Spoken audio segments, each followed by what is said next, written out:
national level.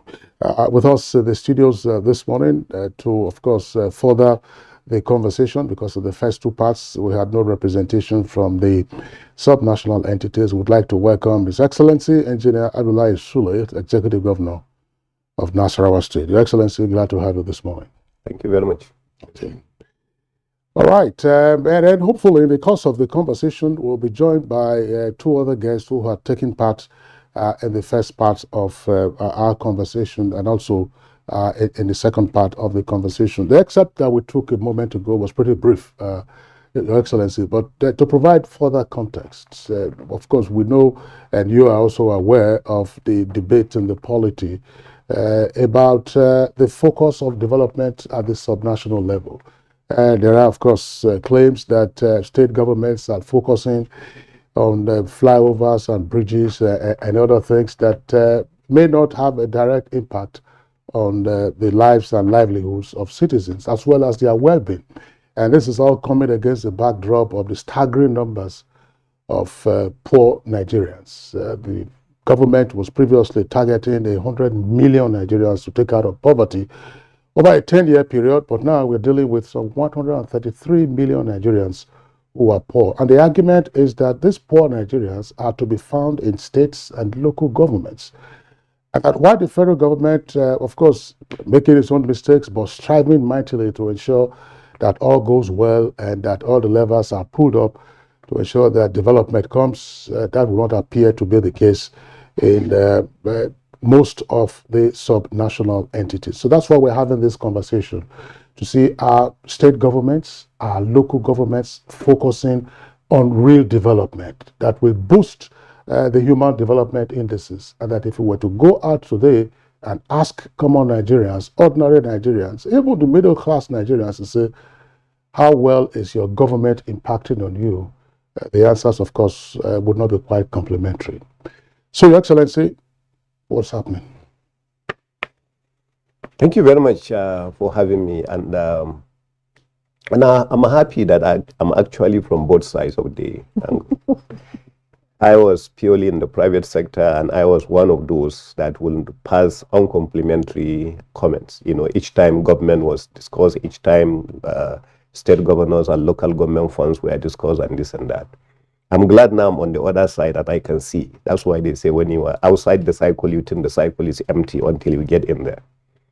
In reality, there are so many complications. There is lack of focus in most of these, both the regional as well as the local government issues. And I will always make reference to ourselves, the one that I know the most. In Nasarawa State, we are one of the 13, we have 13 local governments out of the 774 that are recognized by the Constitution and in Nigeria. But then within the state, for political reasons, another 18 development areas were created. And there is, again, another debate between recognition of the development areas within the state, because they were actually created as a result of the law by the state assembly. And I think it's a similar thing in so many other states. So there is already insufficient funding or insufficient funds for development at the local government level. Now, development areas were created. And to give you an example, if at a local government you have a total of, say, 200 staff, believe me, most of the development areas, some local government have 2, because, you know, I told you we have 18 in total. So we have 2 development areas. So you end up now having, instead of 200 staff to manage, you now have probably 600 or more to manage. So we created more headache for ourselves, you know, by doing that. So that's why I'm telling you, lack of focus, political reasons. Maybe some other people may say population. You are trying to create employment by all means, even though you don't have the resources to fund the employment. And all kinds of reasons created this. And that basically, to be honest with you, is the part of the problem. But the idea of governors are touching local government funds, this and that, I don't know which governors are doing that. In Nasarawa State, for instance, the local government don't even have enough resources, because the way it is that the local government funds come directly to the local government account, the state government funds come directly to the state government account, and they go and sit down with the Ministry of Local Government and do what they call JAC. They have their JAC meetings. They discussed how they were going to share the money. And believe me, in our own case in Nasarawa State, 70 to 80% of the time, they don't have enough to share. So they still refer to the state, for the state again to look inwards and see, in most cases, either out of our IGR or out of other sources, to look now and complement and then put more into the local government. So that's why when they say state governors are touching local government funds, in our own state, we just smile. So I think that is the number one issue. The number two part is really to look at the competence of some of these leaders at the regional level. The commitment of those leaders at the regional level. How committed are they? How visionary are they? What plans do they have before coming, apart from just, I want to be a local government chairman? But it also goes really to the governors. What plan do I have to be a governor? So let me just not hit the local government alone, because sometimes it also goes to us. So outside being, I want to be a governor, what else do you have to offer? What plans do you have on ground? Do you even understand the problems on ground? How do you intend to actually approach these issues? So I think these are the basic things that are happening to us, and that's responsible for this lack of development that we are having in the country. That's my own true analysis of it. What does Your Excellency then think, since some of the state executives go on to create development areas, additional development areas, and again, despite the seeming autonomy of some local government areas, they still refer to state executives for some kind of fund assistance. So what does Your Excellency then think about the tier structure? Do you think it's sufficient enough to drive development? Because the philosophy behind it anyway is that at the 3 tiers of governance, development is expected to cascade down to the grassroots, but that's not happening at the moment. So do you still see that structure relevant for development to happen? Well, it is. Let me take one point you said. When you say that the development is not happening, that may not be correct, and I will address that. But as it should. Well, as it should, you require 2 basic things I have informed you. If a chairman of local government wants to be chairman, somebody campaigning to be chairman, I think we should design some kind of method of trying to understand whether this person really understands what it means to be a chairman of local government. Just the same way we do employment in institutions. You want to be a lecturer. Can you actually lecture? Do you understand the subject? Right now there is nothing like that. Okay, so I think that is on one side.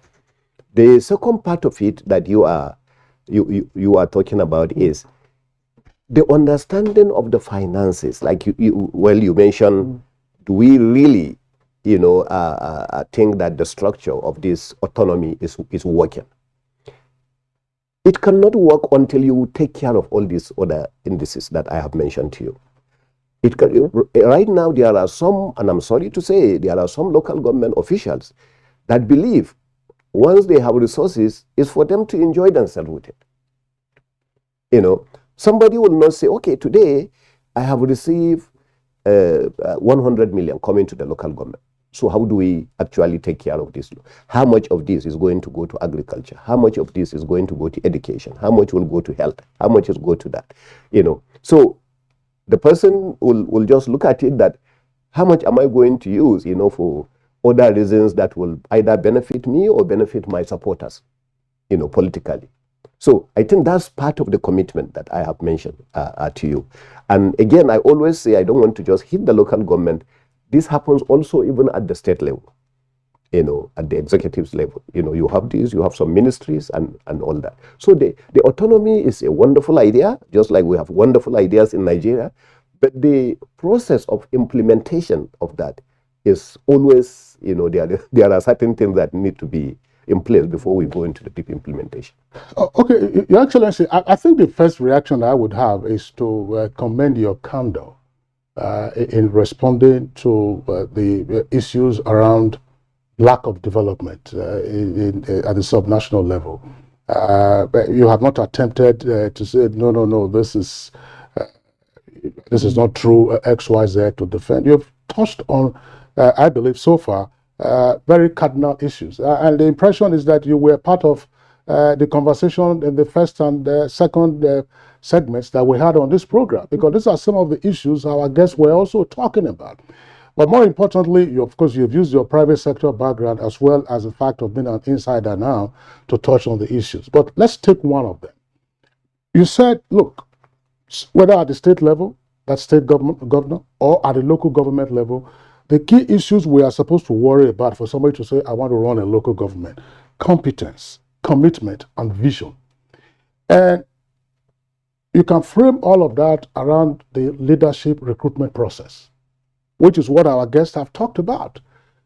So, beginning with the local governments, it is also the view that the emasculation of that tier of government has resulted in the process by which the state chief executive now determines who becomes the local government apparatchik. That is to say, become a local government chairman or a councillor and so on and so forth, without recourse to the key attributes that you talked about: competence, commitment, and vision. You said just now, if you want to lecture, you must be certified fit and competent to lecture. So why is it that if you want to become a local government chairman, it appears that state governors or state governors do not seem to follow this? So that's part of the issue. We'd like you to respond to that. Thank you very much. There are two reasons for that. You know, in Nigeria, we have two kinds of governors: a governor that is already living his second term and a first-time governor. And I happen to be one for now. Which one? Are you living? Or no. I'm the one looking for second term. Okay. So the pressure on the governor looking for second term is far more, I'm being very frank with you, than a governor who is living. El-Rufai had tried this, most likely in his second term, when he said, let us follow the qualification. You want to be chairman of local government? I want to interview. He tried it in his second term, not first term. You want to be a local government chairman? The same thing with teachers. I think he tried that. You know, you want to do that. I want to know you have so and so qualification. We want to interview you. You saw the cry and all the accusations. It's against the law for him to do that. It's this and that. You know what went through. Now, as a first-time governor, I'll be very honest with you. The moment you try that, it will not be cry. People will just shy away from you. That's it. This is not a competent governor. This governor doesn't understand what is happening. This and that, and they will do. So most of us governors, this is just the fact, sometimes we succumb to some of these gimmicks. Okay? And that is probably the biggest problem we have in the state. In fact, at one point I made a point. I say, in Nigeria, if they will just come up with something and say, every governor, no second term, 5 years, finish, go. So there won't be any pressure for you to do things you don't want to do. So everybody will just do that because there is so much pressure on that. You want to do that, oh, you are going for election. Oh, it's election period. Oh, you can't do that. Oh, that man, yes, he's not competent, but yet he knows how to gather votes for you. So if you do that, these are the basic problems. And it doesn't matter who you are, you will succumb to some of those pressures. Unless if you say, to hell with it, I don't want it. I'm just going to go my one term, finish and leave. If you say that, then maybe we'll achieve this. So I think the first time is to find a way to reduce that pressure on a governor on that. I'm also a victim. I come across some local government chairman. I really know deep down inside me that this is not a local government chairman that will do well. But then no. All the major stakeholders combine and put pressure and say, that's the person we need. If we want to get this election, he is the one with the people. He knows how to. I remember, the Adedebu. Is it Adedebu? They call him the late Adedebu in Ibadan. Adedebu. Lamidi. Yes. The garrison commander. So some of the things they used to say about him. So he's the one that will give you the vote. Forget about competence. Forget about this. So that's the kind of thing that we go through. So I think that is the first step. So if we can be able to take that out, then there are so many other governors, even at the second term level, he's living, but then he still wants to bring somebody that he wants. And he doesn't want that person to have problems. So sometimes he also succumbs to some of these pressures. So I think these are the basic problems. So we have to look at the fundamental issues and address them, before we go down to that. Because you end up, again, bringing people, who deep down inside you, that these people don't have the capacity to be able to drive development. So we end up carrying out a lot of things we do today in Nasarawa State are things that local government should do. That's what we are doing as a state. Okay, excellent. So we have two other guests that have joined this conversation. I'll quickly introduce them before I ask you my next question. Dr. Iroro Stephen Izu is a political economics and development expert. He's also a lecturer at the Department of Political Science and International Relations at the University of Abuja. Thank you very much for joining us, Dr. Izu. Thank you.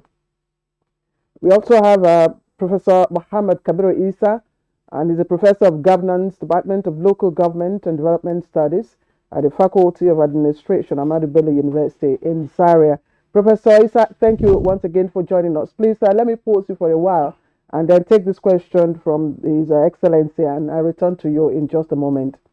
Your Excellency, we talked about the quality of leadership at the local government levels, and I'd like to just add that we know that qualification and age already enshrined in our constitution.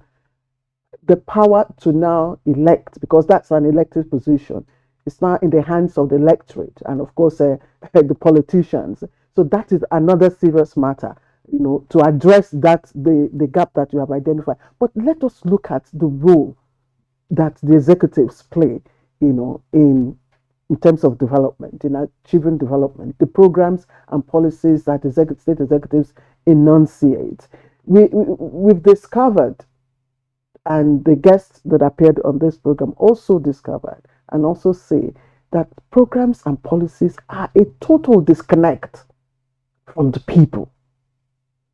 The executives, go on to implement programs, projects that do not really or directly address the needs, the wants of the people. Do you agree with that? I agree 100% with that. And that's why I told you about coming in without a particular goal and vision of what you want to do. If you know exactly from the beginning what you want to do, that's it. But if you want to learn on the job, that's what you run into these kind of things. If I don't need a high-rise building, I don't need a high-rise building. If I'm building a road, actually, that overhead bridges and the rest of that in an area where how many vehicles actually travel, I don't need it. I spent most of my life in the US. There are bigger cities than. I went to school in Terre Haute, Indiana. Terre Haute, Indiana is, you can compare it almost to Lagos. Not one high-rise skyscraper, all these loops. Houston happens to be where I live and work, happens to be a place where probably we have some of the most complicated, road network. They need it. That's the reason why they have it. In Terre Haute, where I went to school, they don't need it. So I think it depends again on the vision. That's what I'm telling you. So when I came into Nasarawa State, I came to realize, what do we need? So many places where there is huge agricultural activity, mining activity, have no roads. Areas where, for instance, we have tourism site, have no roads. So nobody will be interested in going there. So we concentrated in some of those roads. And then a lot of, we were having so much problem of power. Lafayette, at the state capital, we were getting power for 2 hours.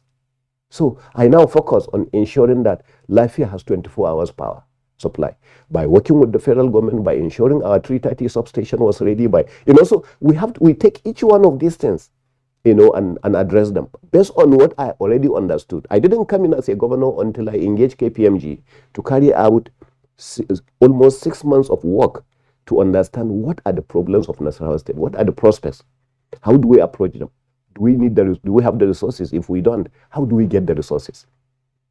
So that's how I came in with the report. And on arrival, I ensured that I came with a document called Nasarawa Economic Development Strategy. It was actually extracted out of that report that I received from KPMG. And then I set up a committee that should look at me directly in the face and advise me if I'm not implementing it right. The chairman of that committee is Professor Konya JSAN from Ogun State. I knew he was somebody that would look at me straight in the face. He doesn't need anything from me and tell me, Governor, I'm not from your state, but this thing you are following is not right. So those are the kind of people we brought so that they will do that. And they kept guiding us. and do that. Just yesterday, I signed an MOU with Sarah Africa Agriculture, to come in and develop. So we have signed so many MOUs. We have brought in so many investors. Today in Nasarawa State, we have a company. We say we are still of solid minerals. We are not processing any of the solid minerals before we came. Today, 30% of the marble that you find in the market is coming from Nasarawa State. So they go to the quarry, they mine it, they bring it out, they process it, they polish it, and it goes straight from that company to the market. So if you go to the airport in Lagos, the new airport, you go to the new airport in Abuja, you go and see the marble. That marble that you are seeing on the floor came from Nasarawa State. So at least today, we need to know what we need, and then go ahead with that, rather than coming with all kinds of programs and this and that and things that we don't need. Well, Your Excellency, Yes. I'll take the benefit of my legal experience to discharge and acquit you on on the charges of lack of focus on development at the subnational level, at least with regard to your jurisdiction. Because the way you have encapsulated it doesn't appear to be a widespread consideration amongst the subnational entities, which is why, again, we're having this conversation. We did say that we were not tab brushing all the subnational entities. We know there are 36 states and 774 local governments in the federation, of course, 6 of which are area councils in the federal capital territory. I know that subnational entities are different, so they face different electorate and so on and so forth. Some of these, well, not altogether useless, but not so useful projects are undertaken because somebody has an eye on re-election and so on and so forth. But the ideas that you are dishing out this morning, are there ideas that on a peer basis you discuss with your brother governors at the governors forum? Because when these statistics come out, so many poor Nigerians, XYZ, increased level of crime, poor educational outcomes, and so on and so forth, food insecurity. I mean, it's not, President Muhammadu Buhari can take some of the flack, but of course, this is coming from the subnational entities. And we have them even in Nasarawa State. I wouldn't exempt ourselves. We have lots of some of these same problems you are talking about. I came in and then set up a committee to carry out a baseline survey of our education, of our schools. We had 1,352 primary schools. Believe me, only 20% of them you could actually call primary schools. So there are 80% of them. Therefore, I have done the best I can. Even if I stay 8 years, I will not be able to do all the schools. I can only do part, and somebody will come and continue from there. Our former governor, Tanko Almakula, did fantastic job, but he brought in maybe about the 20% that we had. So these are the kinds of problems. So some of them are continuous, but as governors, when we come in, one, we should be willing, to start from somewhere where somebody stopped, not to start at the bottom line again, another foundation, because those are some of the problems that we are having. So if you come and say, I'm going to build from where this person has stopped, I came in and discovered so many abandoned projects. Right now, we have completed nearly every one of them. And that time, people were making a mockery of me. He doesn't know how to come up with his new project. He is only completing other projects. Yet, for instance, our airport close to 10 billion was already spent. And you wanted me to abandon that airport? And I needed only about 2 to 3 billion to complete it. So I completed the airport. If I was the person from the beginning, will I have built an airport? Maybe not. But now money already has sunk into it, therefore I must complete it. And then, so I now, after completing, I say, what do we do with it? Because we can't spend this amount of money and just abandon it. So I've approached the federal government. This is an excellent alternative airport to Nnamdi Azikiwe because it's the closest airport to Abuja. Federal government, please, let's do it. Let's take it. And then we kept going back and forth, back and forth, back and forth. Finally, the president gave approval that they will take it over. Say, okay, after taking it over, you can use it really as a security airport. It will take care of Abuja. Some of your cargo planes can go there. So now we're in the process, which was started by Tanko Almakula, constructing a road from that airport that will reduce most of it directly, towards Kefi. That way, anybody actually that has alternative can fly and just drop there and take maybe about 1.5 hours to Abuja. So these are issues that you have to look at them clearly. And if you are carrying them out, believe me, within the state, because people are used to certain ways of doing things, people will criticize, and then somebody is not getting what he's supposed to get with the old, because even this process that is not working, there are beneficiaries. Sure. There are people who are benefiting. So if you don't do it that way, you will get criticized by those people. So you just have to focus and just keep going. Okay, let's bring in Dr. Izo into our conversation. Dr. Izo, if you're still with us, hello, Dr. Izo, are you there? Okay. I just want us to understand the concept of poverty. Some people say, whether you look at poverty from the point of view of development, or from the point of view of wealth creation and all that, it has come to stay. It is part of the lives of those who wish it. And they say that this is because it has become a mindset of the leadership, evident in the fact that when our leaders want good health care, they fly out. When they want quality education, they fly out. When they want good life, comfort, they fly out. Whereas here in the country, you and I know what it is to get quality education. You know what it is to access quality health care in any of the hospitals. And I'm asking, if this is so, is there anything that we can do regardless of the quality of the people we elect into the various tiers of government?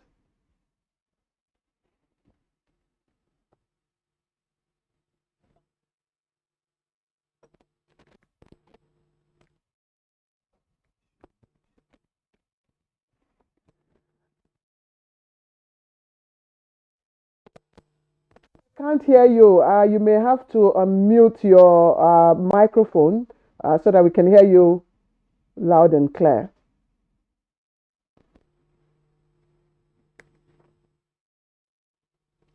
Hello, doctors. Are you there?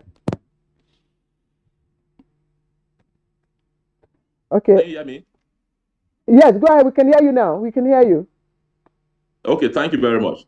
Now, I was saying that let me join the anchors, you and Kingsley, and to commend the candor of the governor of Nasarawa State and Your Excellency for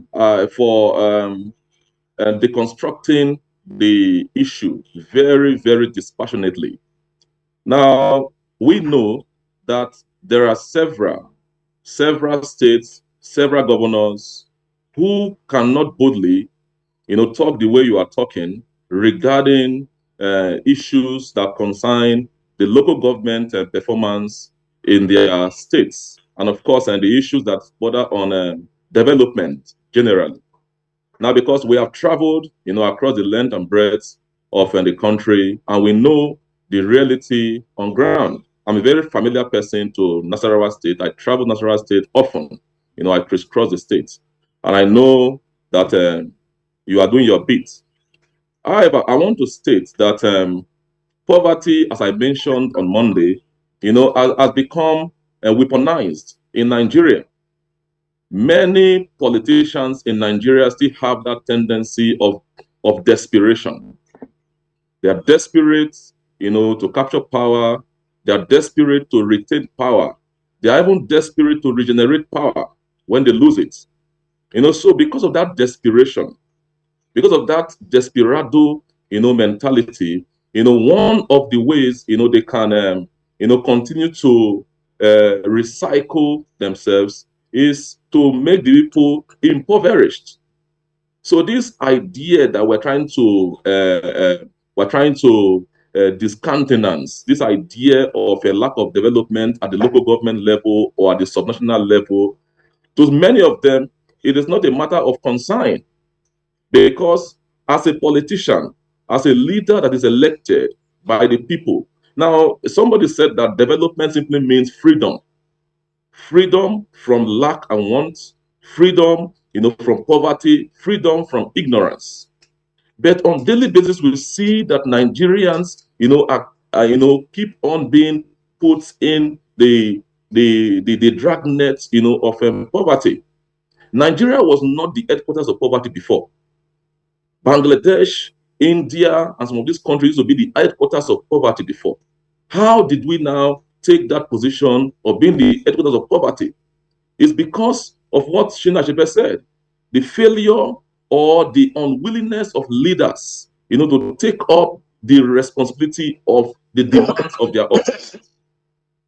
So I believe, that the issue of capacity, the issue of commitment, by some of the governors, towards developing the local areas is very, very key. Secondly, I want to say that the local governments we have in Nigeria, they are not local enough. They're not local enough. I'm saying this because against the backdrop of, for instance, United States of America, in the US, we have 85,000 local government areas, what they call local county areas. 85,000. In Nigeria, we have 774 local government areas.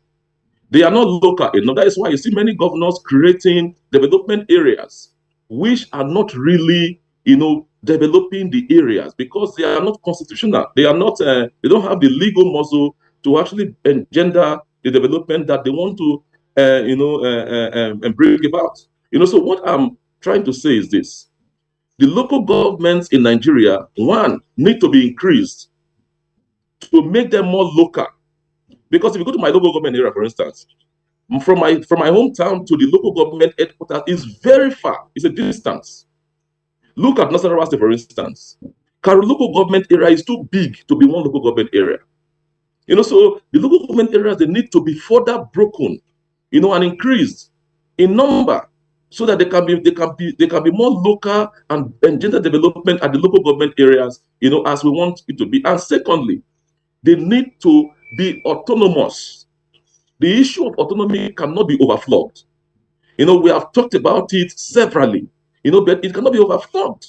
If the local government areas are made more local and autonomy is granted to them, the issue of poverty, addressing the local issues, the constraints, the challenges, the restraints of the local people, become more direct. Third, I believe that local government, chairmen should be elected the same way, governors are elected, 4 years, not 3 years.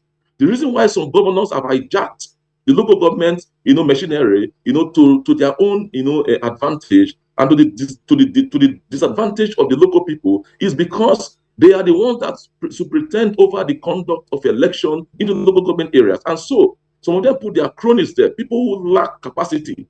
We have seen local government chairmen who cannot even communicate very well, who cannot articulate anything that can bring about development. So I believe local government tenure should be increased to. Okay, Dr. Iroro, thank you very much. And happily, you were part of the conversation first time and second time, and you have raised also very critical issues. I just wanted to weigh in before we bring in Professor Mohammed Issa, who's a professor of local government at Ahmadu Bello University, in terms of one of the issues is raised, namely increasing the number of local government areas. The governor himself talked about that.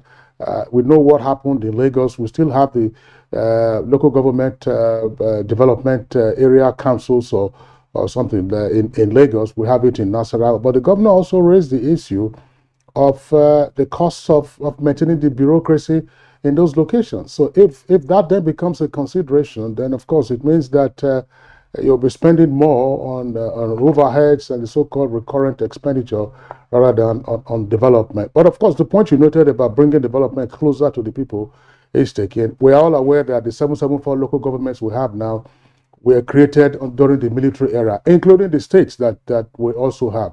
And the location of the headquarters of the local governments, even of the state capitals.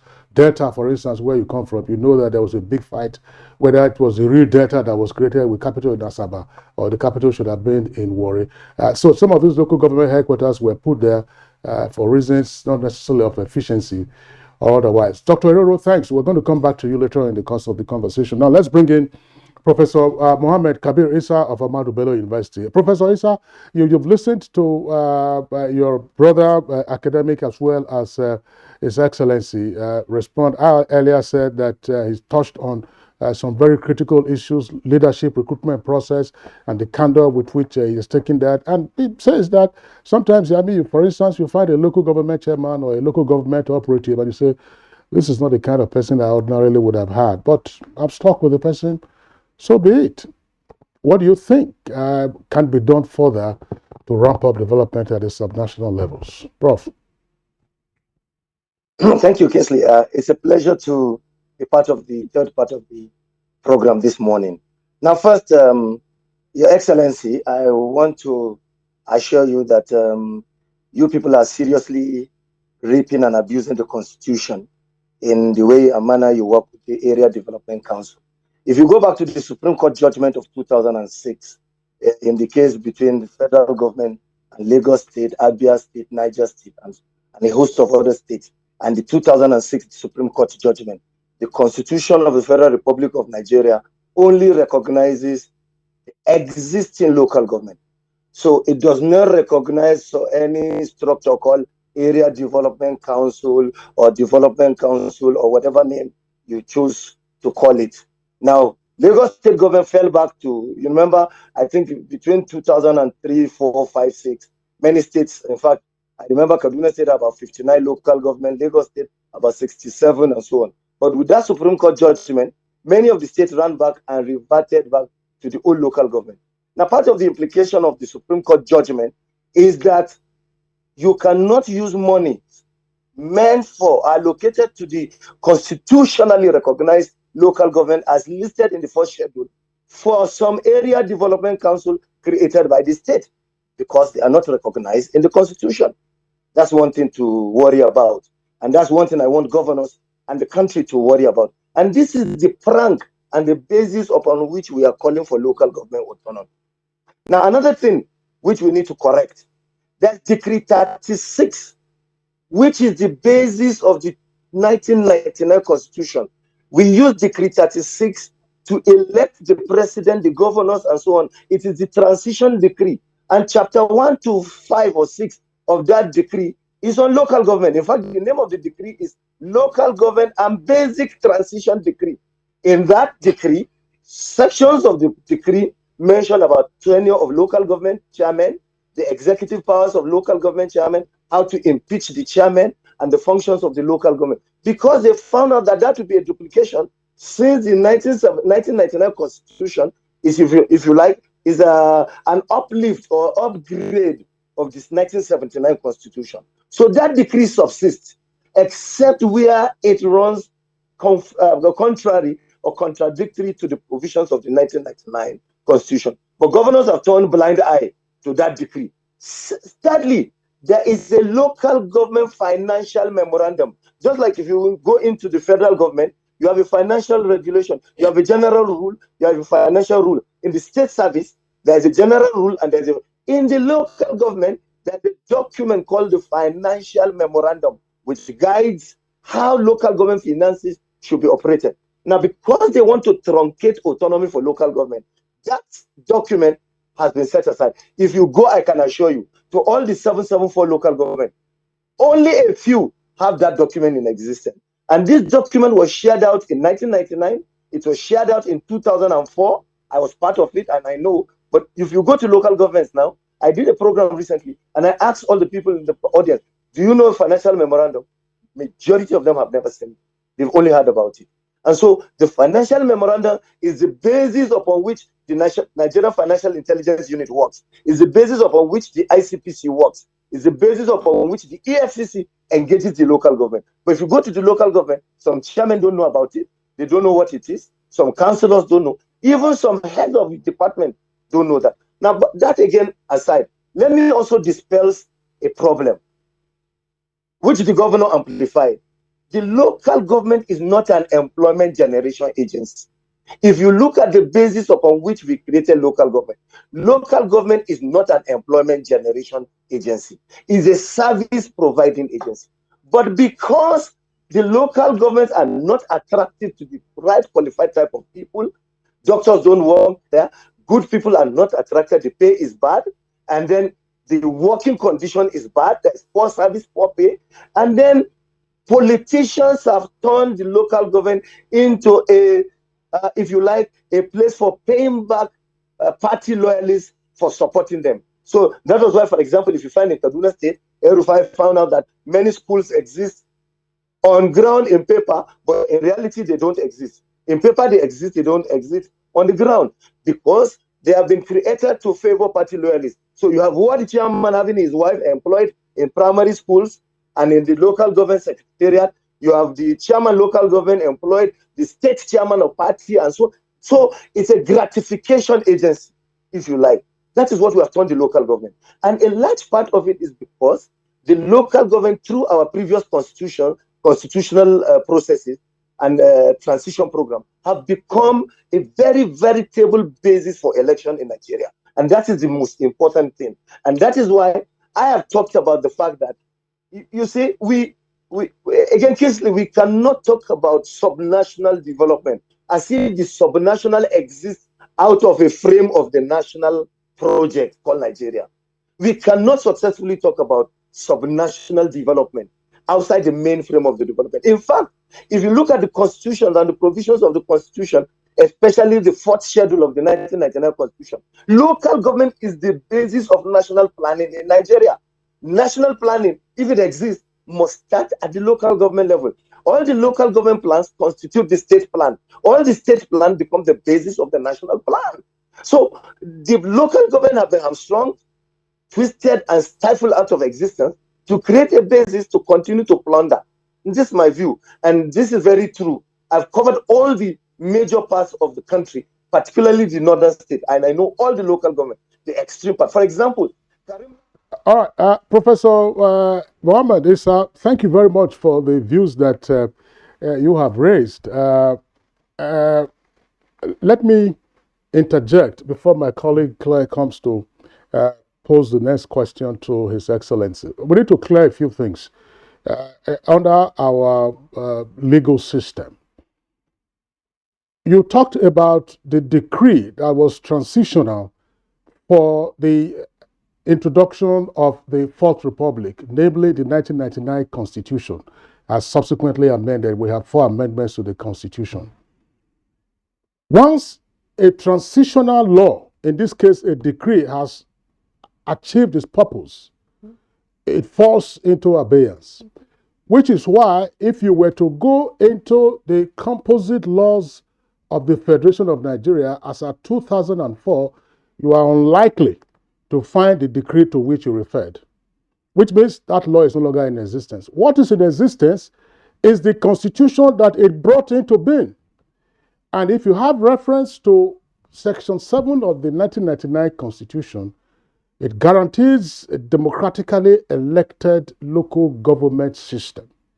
And the Constitution also says, that is 1999 Constitution, after the transitional provisions, that state houses of assembly are empowered to make laws for the operation and governance of the local government system, but all within the ambit of the many provisions in the Constitution.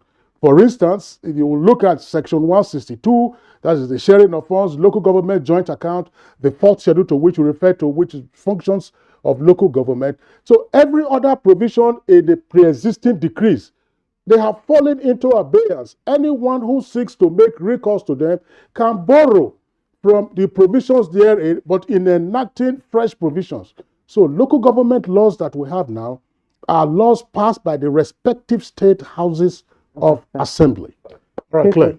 Thank you for the clarification. Of course, Kingsley is the lawyer here, so we always leverage his experience. Thanks, Kingsley. Thank you. So let's bring in His Excellency now, and I would like to bring this conversation, closer, to him and closer to you at home. Now, the recent data released by the NBS, that's the Multidimensional Poverty Index. We are all, aware of the statistics. More than 61% of Nigerians, of our total population are said to be poor, multidimensionally poor in different areas.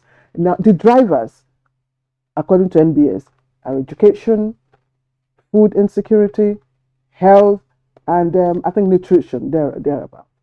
What is Nasarawa's own share of this rate, especially in the area of education? Because according to that data, between 2018 and 2019, the out of school from Nasarawa State, went beyond, maybe in thousands, maybe 20,000 or more, and that as a result of, conflicts. How are you addressing that?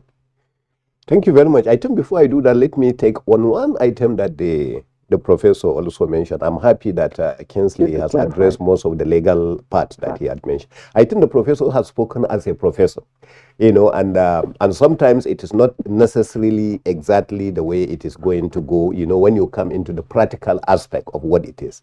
Like if you go out there, to the market, sometimes all of us have gone to school. Some of these theories that we apply, especially some of us who read engineering, a lot of those engineering theories, if you apply them on some bridges, the bridge will just collapse. So no, I'm telling you. So sometimes you have to take this calculation and bring that theory and do that, and then add the practical nature depending on the environment that you are able to find yourself. So I think that is the issue, because now, to answer part of what he says, because he said local government is not an area where you should employ. Local government is not meant for employment. So all these things are theories. You understand? Because now on the other side, you mentioned about poverty. You want to reduce poverty. You want to do that. By the way, I'm one of the members of the steering committee, constituted by Mr. President, chaired by Mr. Vice President, for this poverty reduction and growth strategy. As a matter of fact, I'm the co-chair, of the technical working group, that is putting that together. And we know what we are seeing and what we are going through and how to address that. And like you rightly mentioned, education is key, is part of it. Now, coming back to the part you asked me, on the area of education, and you're right, our out of school is of big concern to us. And some of them are these almajiris. For us in Nasarawa State, I don't know other states, but for us in Nasarawa State, one of the things that constituted the huge amount of these people are actually the almajiris that we see on the streets. Not all of them are from other states. Some of them are even from our own state. People are either out of poverty or out of blackout of mind, lack of vision or so. People continue to, I always touch on this, and people criticize me being a Muslim. I shouldn't be criticizing that a lot. I don't think people have a responsibility to bring so many children to the world if you cannot take care of them. I say this and I get criticized by my fellow Muslims, because the bottom line really is that we have to go in and look at, somebody has too many children and he can't take care of these children.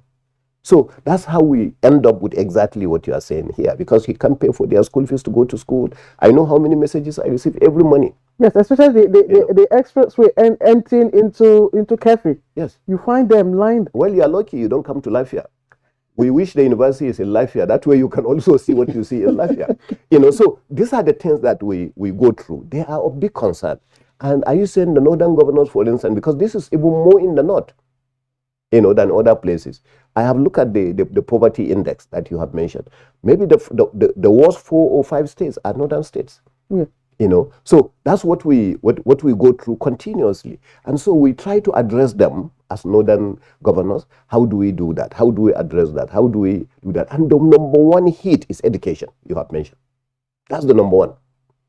So, and if we don't address the education aspect very well, it goes to affect so many other things. In Nasarawa, I think we're a little bit lucky in the sense that we're very close to Abuja. So some of the benefits of Abuja actually come to us. So it's a complementary thing for us.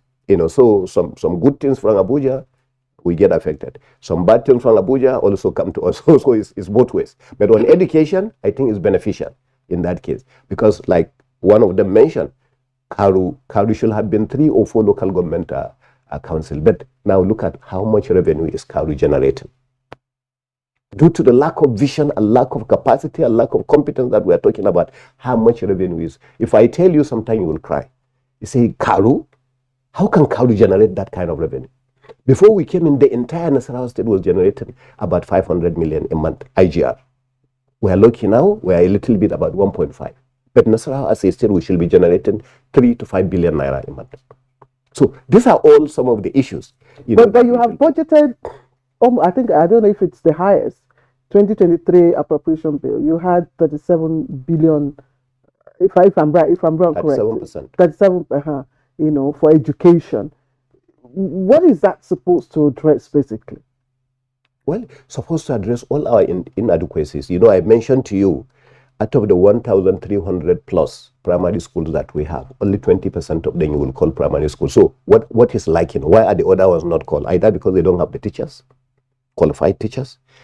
They don't have the structures that you can call. There are so many of these schools they don't understand science. So, for instance, somebody to graduate from primary school without even understanding basic science, it's a problem. Now it goes even to our secondary schools. And that's why when we came, we concentrated. Again, when I concentrated, I got criticized by the opposition. I say, I want to concentrate on, we don't have teaching hospital in the whole of Nasarawa State, as close as we are to Abuja. Okay, we're just trying to develop one now. So that's why if you go in, you will see a lot of our primary healthcare units are being treated almost like general hospitals because people don't have. The two hospitals, major hospitals, we have the FMC in Kefi and the specialist hospital in Lafia are so congested that you will think it's a combination of 5 or 6 teaching hospitals.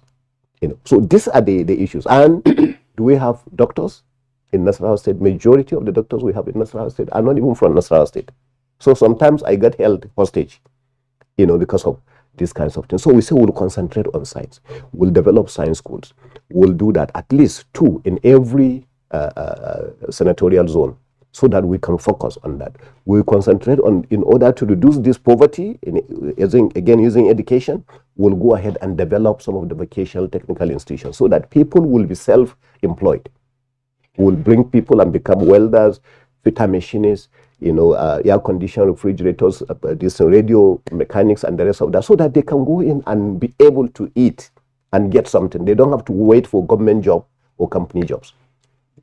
All right, Your Excellency, and our other 2 guests, Dr. Iroro and Professor Isa. Gentlemen, we're going to take a short break now. When we return, we'll continue with the conversation. The counsel of our fathers. I believe we have fought one civil war too many in this country. So those who experience it will run away from it. Nigerian youth, let's build our nation together.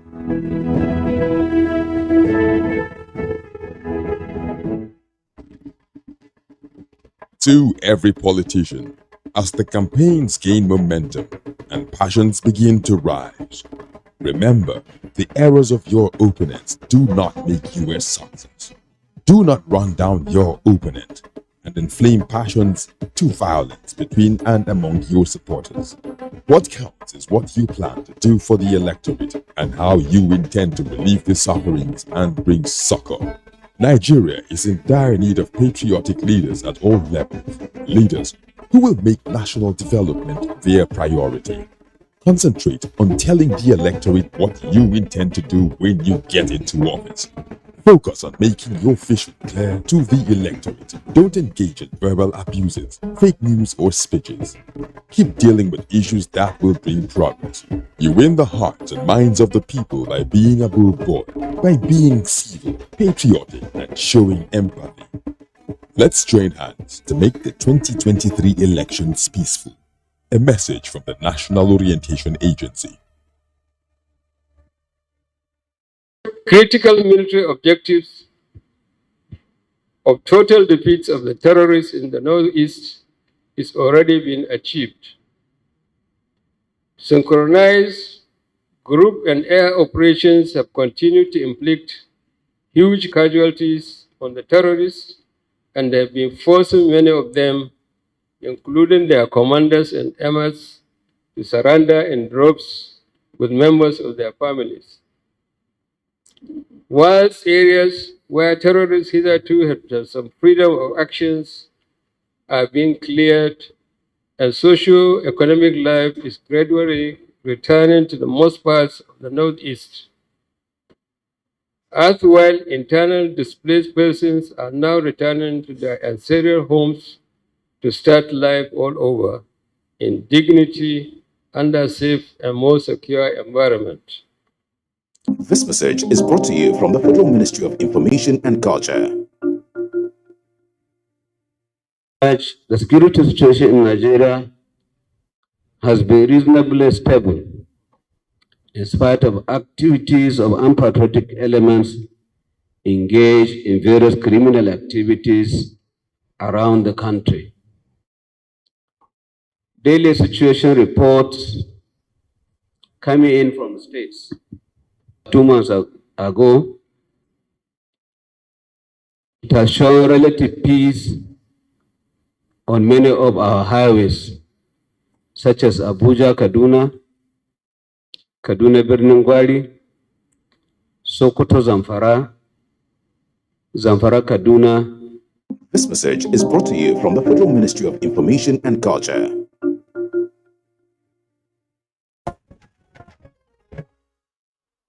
All right, you're welcome back, and it's still Good Morning Nigeria live on the network service of the Nigerian Television Authority. All our three guests are still with us, and I want to return to His Excellency, the Executive Governor of Nasarawa State, Engineer Abdullahi Sule.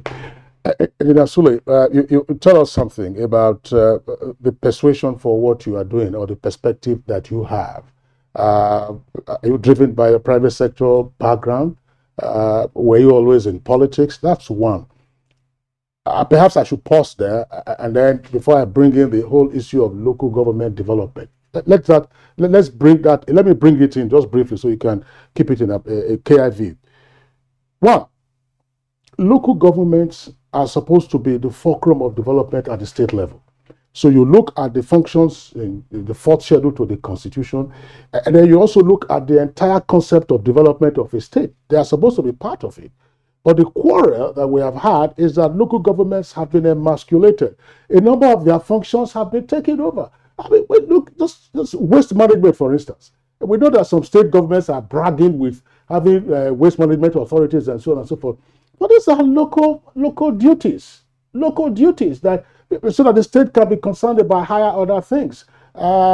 Provision of schools, for instance, teacher education, teachers recruitment, and so on and so forth.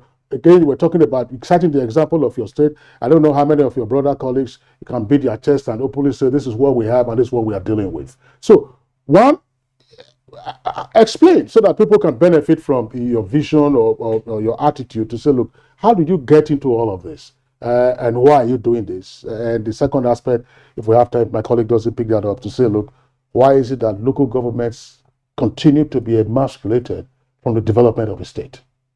Thank you very much, Kinsley. I was going back to the fact that, I gave an example with myself. And I said, I'm one of those, or shall I say I was one of those, that always criticize the politicians. Even while I was in the US when Bush was president, Clinton became president, he defeated Bush, and not to say anything, I saw the lies and things like that, and I never liked politics. I always thought politics, this is not even Nigeria now, even in the US, So that's the kind of belief that I actually had, and I never liked politics. And I was saying that, how did I get into this? The first time, I think, a former vice president one time came and asked me, he said, you are going to run for governor. I said, governor where? I said, I can't. I'm not a politician, this and that. And of course, I went back to my private sector practice. Then at one point, I listened to what Governor El-Rufai, I always make reference to this statement, that he said. And he kept saying, if he wasn't talking to me, it was a video. And he said, if all the good people keep saying that politicians are bad, this and that, and then they run away from politics, they are not interested, so bad people will continue to be in politics and will continue to have bad leaders. And the good people will continue to be good, but then you will be under the bad people. So he said it's necessary, for that. And I took that statement serious. I watched that video over and over, maybe like 50 times now, even though I know I was going to hear the same thing that he was saying. And I think it's a wonderful thing that he did. And this is a wonderful thing that Nigerians actually should take off from. People should get together. We should have good people to come and compete. It's not going to be easy. Nobody ever says it's easy anyway. For people who have vision, people who have the capacity, they have the competence, and they have commitment about this country to come and run for these offices. If I have somebody better than me coming to compete with me and they beat me, believe me, I will congratulate them and then move on. That's my attitude towards this. So I think that's the way people should come in and then go for these offices, win their elections, and not go back and mix up with the rest of the bunch. Continue to be focused and drive development in this country. So I think that is one thing that is going to help us, rather than just sitting on the fence continuously criticizing politicians, abusing politicians, because that is not taking us anywhere. So if you think that somebody has something to offer, come in. Do it, practice. And they say, okay, no, it's a question of money. They need money. Yes, they need money. I as a governor, I just finished my fundraising. So I say I'm a sitting governor, but I want to use some resources in order for me. So I did a fundraising. I invited people. People actually generated some resources for me. And that's what we are using today, running for this office. So I think those are the kinds of things that people should do. When President Buhari came in and people wanted him, he didn't have money. He didn't have any money, but his good record that people can tell, this and that, people generated money for him. I remember the video going around, that went wild, that one woman was able to put together, 1 million naira, and people didn't even know she ever had 1 million naira, and she donated, to this because she wanted good leadership. So I think those are the kinds of things that I will address in that. And it's only this kind of people that come in, not somebody that is coming into government to be rich, but somebody that is coming in truly, to help and be able to have vision, and we understand the vision of that person and will drive exactly where we're going. So that's the way I see it. Yeah, the other question, so Claire was going to take that up. Okay. I know we're getting pressed. Yeah, let's say, look, why are local governments, as it were, emasculated from the development agenda of the state? I think part of it is what I said earlier, because we all see as governors, and that's probably where the professor is right, and I think I answered it earlier on. Mm-hmm. So we all see most of these. If I know a local government chairman doesn't have the capacity, which is my fault, doesn't have the capacity to drive, and we have him there, I have to go in there to make sure I do the work, because if he doesn't do a good job in that local government, I get blamed. Today, if local government, we give them their money, okay? We allow them with their money to go and pay salaries. If they are not able to pay the salaries, the governor is blamed. Okay, yes, I know you spoke to this earlier on. Yes. We're just trying to fast track our conversation. Okay. In your budget, again, I go back to your 2023 budget for 2023 fiscal year. The difference between your current expenditure and your capital expenditure is quite wide. I think 60 to 30-something %. And your recurrent expenditure, I know when you came into office, you promised we're going to grow the economy and create jobs. But the weight of the recurrent expenditure shows that government is still, bearing the burden of employment and payments and all that. How is your plans of growing the economy doing, even within, that kind of budget? When we came in, we didn't have, government was the main source of employment in the state. We didn't have any industry in Nasarawa state. We didn't have any big companies that could employ. We didn't have any of these things. So as a result of that, we were having these kind of problems, back and forth. Today, things have changed a little bit. And if you look at it, that time we focus more on some of these institutions of learning. Today, we have developed most of those institutions. We have developed our secondary schools. We have developed, not 100%, as I kept saying, but we have developed them to a level where we can feel a little more comfort to say that, okay, today we can now change and focus in other areas. So when we were focusing in the other areas, some other areas were suffering, because you mentioned about the percentages of our this. When we came in, the first year, we had 26% of our budget. Second year, we had 31%. Third year, we had 37% of our budget went to education. And this year, we have 25% going into 2023. So you can see that it has gone down significantly because of what we had already achieved. So it is because of what we have achieved that we are now focusing. We have employed 5,000 teachers. You understand? So, definitely your overheads will go up. I told you we're lacking number of teachers. So we are employed. We have brought in more people in the technical area. Nasarawa State was considered, Nasarawa State got a gift, a present, an award that we are the best when it comes to primary healthcare, and vaccination we are number one, and we have been number one in the country. Okay, so all these kinds of things are so people are managing that. So some of our frontline workers, we employed them automatically because they put their life on the line, to take care of some of these COVID victims and the rest of that. Some of them died in Nasarawa State. So we had to employ more of those people that put their life on the line. So that's how our overhead actually is growing, But now we are bringing more and more industries, more and more organizations that are engaging people, are employing people, technical schools are doing that. So we can afford to balance out. Yeah, Claire, one issue that came up when we had the first two parts of this conversation has to do with the observable poor fiscal controls at the subnational levels, coupled with ostentation. In fact, the example was cited that, look, how many times did Sir Ahmadu Bello, Emma Okpara, Chief Obafemi Awolowo, or Dennis Osadebe in the Midwest, how many times did we hear or see them chartering aircraft to be going around different parts of the country? But that today, it looks like the norm. Governors are in one location or the other. And a number of them are also buying bulletproof vehicles, sometimes worth 50 million or more. I don't know what the value is. And people are asking questions. Isn't this the money that you could otherwise use, for instance, to beef up the quality of your primary healthcare centers, provide facilities, and so on and so forth? Happily, you were in the US. The corporate executives that use executive jets are in the business of production, but we're in the business of consumption. How can we reduce this, what some of them described the other day as obscene ostentation that we are seeing from the subnational levels? That is just money that is just going out, and yet we say we have no revenue to deal with development challenges. I think we'll just allow His Excellency, please take note of this question, because we're coming to you. You take it, and then we'll end our conversation. Let's just, have the last contribution from our guest joining us via Zoom. Dr. Izu, I beg your pardon. If you are still with us, quickly tell us, because Karl Marx did say that the power to change,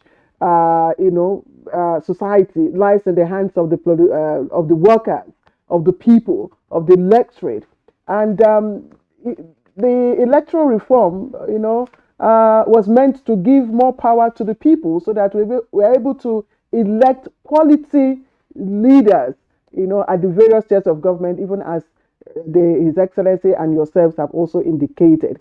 Do you think that 2023 will change in terms of the use of the mandates, that the electorate have? Okay, thank you once more. Obviously, we have been able to establish that leadership is still the major obstacle to development at all levels. So especially at the local government level. Now, I am of the opinion that yes, I'm very optimistic that 2023 general election is going to be a watershed general election because of the use of the beavers, the new device that INEC has introduced. That means, and somehow there may be some, a more increased credibility in the electoral process next year. Now, the people, of course, and they have the opportunity of choosing leaders who can better their lot in the future.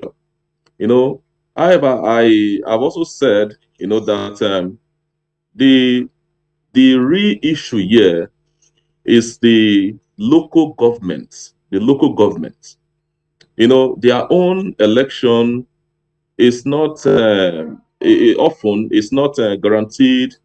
The sanctity of the elections are not often guaranteed, because the governors, the desperado governors, some of them, I beg your pardon, hijack the process.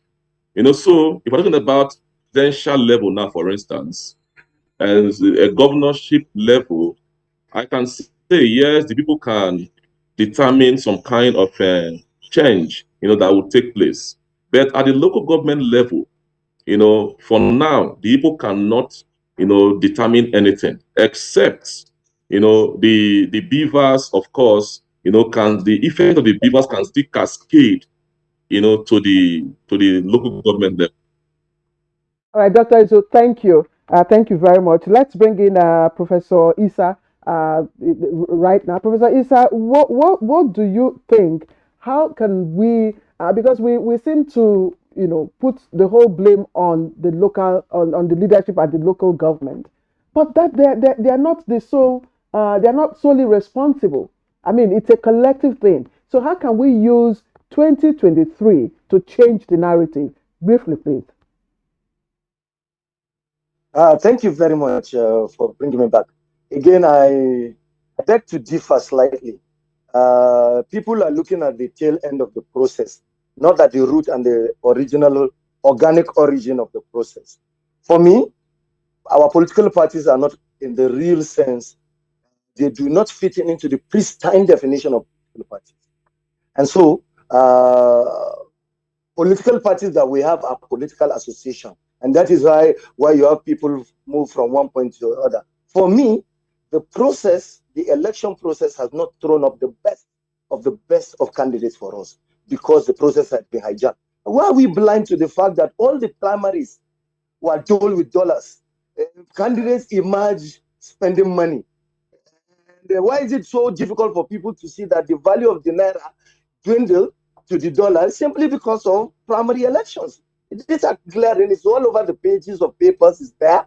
And we know that the primaries that produce candidates, either at presidential level or at the governorship level or whatever level, were primaries fraught with a lot of irregularities, with a lot of problems, because our political parties do not fit in. For example, it beats me that we expect INEC, which is just meant to conduct election, to sensitize people.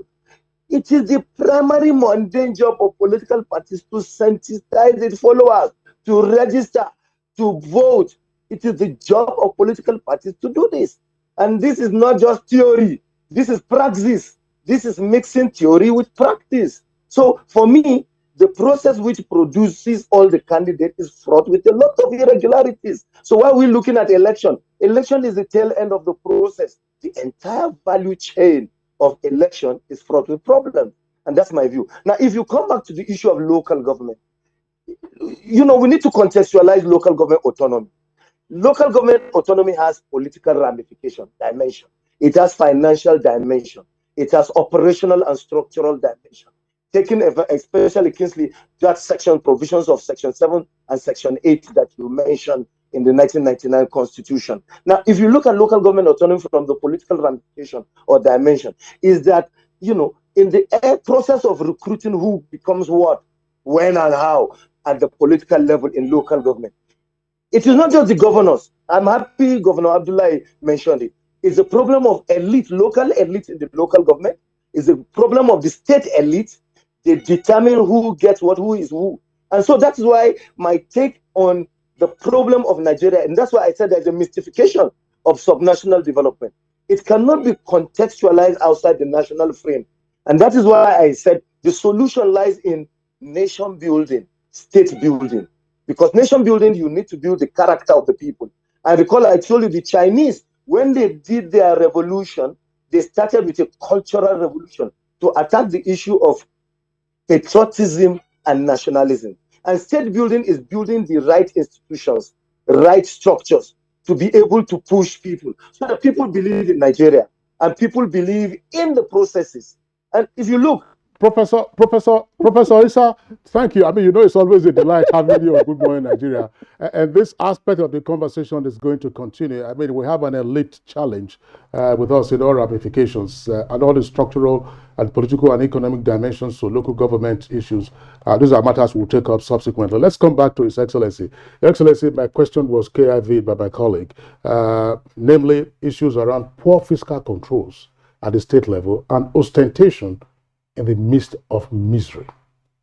Well, I think it goes back to the same point we keep mentioning since we started this program. Are the people really interested in controlling the fiscal nature? Are they interested? Are the people competent to even check? Do the people have that? Right now, we have teachers at the primary school that cannot even write their lesson notes. At the secondary school, that cannot even write their lesson notes. We have all these kinds of things. So we are doing training and retraining and retraining. When I came in as a governor, the first meeting I had with some of the permanent secretaries, I came to realize that if a permanent secretary will actually speak, you will just look like you will just go through the other window. And for me growing up, I knew permanent secretaries are people who had gone through all the various levels and they had excellent capacity. In fact, we had people like the commission then who were, we used to be Plateau, the commission that were known at the time as some of the people who were super permanent secretaries, Zakari Yakubu and the rest of that. So that's the kind of permanent secretaries I was coming up with, but we don't have that now because of all these challenges that we say we're having along the way. So I think you cannot have that control and supervision if we don't have all the three indices, the qualification and the education. They have the capacity and the commitment of these people to be able to do that. I think that's the bottom line. All right, Your Excellency, the other aspect of ostentation you didn't quite touch on, but okay. I'm sure there will be another time for us to discuss that because there's a lot of misery and poverty, and we do hope that those who are in charge of the finances will be a bit more mellow. We had low profile during the military era. Obasanjo introduced low profile in the 70s, even when oil was our major source of revenue. On that note, we'd like to thank all our three guests this morning for a very interesting conversation. Always a delight having Dr. Iroro Stephen Izu of Department of Political Science and International Relations at the University of Abuja. You joined us via Zoom, and you're on the right side of the screen. On the left side of the screen is Professor Muhammad Kabir Issa, local government expert, always very passionate about the issues on how we can fix our country.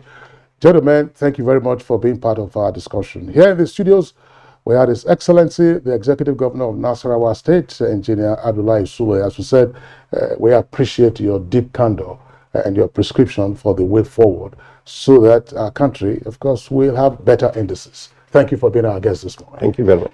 All right, and that's Good Morning Nigeria for today and indeed for this week. Thank you for joining us, and always remember to be our partner in our campaign against rape and rapists. From all of us, have a pleasant weekend.